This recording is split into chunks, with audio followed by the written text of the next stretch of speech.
Salam alaikum. Dans ce cours, on va aborder l'histoire des langages de programmation informatique. Depuis la naissance du premier ordinateur, dans les années 40, et plus précisément en 1946, aux États-Unis, la nécessité d'un langage pour faire comprendre à la machine ce qu'on veut faire a poussé les ingénieurs à inventer des langages proches au langage naturel, disons. Parce que les ordinateurs ne savent qu'un seul langage, le langage machine.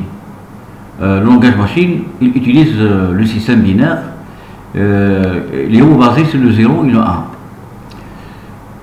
La nature des circuits impliqués dans ces tâches, processeur, mémoire et les bus, fait qu'ils ne comprenaient que des ordres d'instructions qui leur sont écrites en binaire, c'est-à-dire en 0 et 1. Le langage machine était et restera donc le seul langage qu'une machine peut interpréter et comprendre, entre guillemets.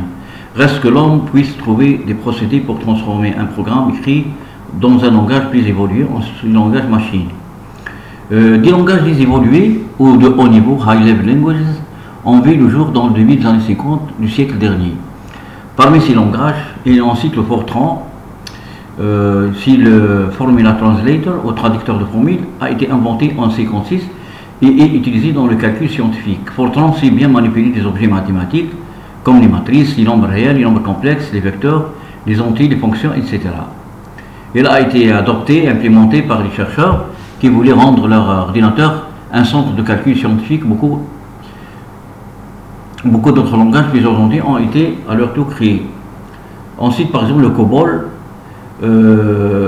et sous l'incitation du ministère de la Défense américain, a été quant à lui créé à la fin des années 50 et est destiné, comme son nom l'indique, au domaine de la gestion, c'est-à-dire des bases de données.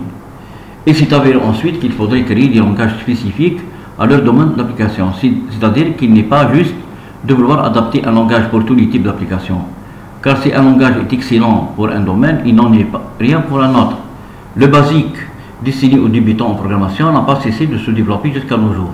Et on trouve des versions assez performantes et dotées de diverses technologies et techniques de programmation visuelle, événementielle, communication, base de données, où il y a aujourd'hui le Visual Basic qui est très utilisé dans le monde entier.